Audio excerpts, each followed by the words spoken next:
નમસ્કાર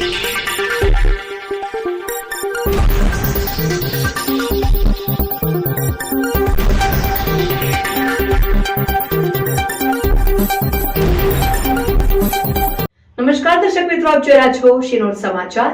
અંકલેશ્વર શહેર એ division police સ્ટેશનમાં નોંધાયેલ પ્રોહિબિશન એક્ટના ગુનામાં સંડોવાયેલ કુખ્યાત બુટલેગરને પોલીસે ઝડપી આગળની કાયદેસરની કાર્યવાહી હાથ ધરી છે।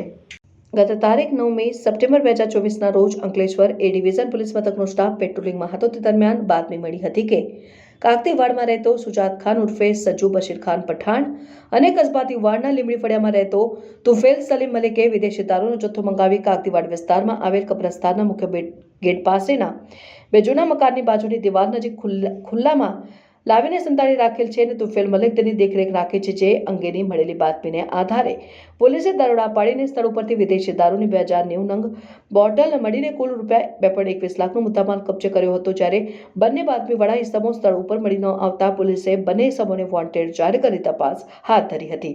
આ તપાસ દરમિયાન શહેરી ડિવિઝન પોલીસે કુખ્યાત બુટલેગર સુજાત ખાન ઉર્ફે સજ્જુ બશીર ખાન પઠાણને ઝડપી પાડી આગળની વધુ તપાસ હાથ ધરી છે। રિપોર્ટર મુકેશ વસાવા, શિનોર સમાચાર ન્યૂઝ, અંકલેશ્વર।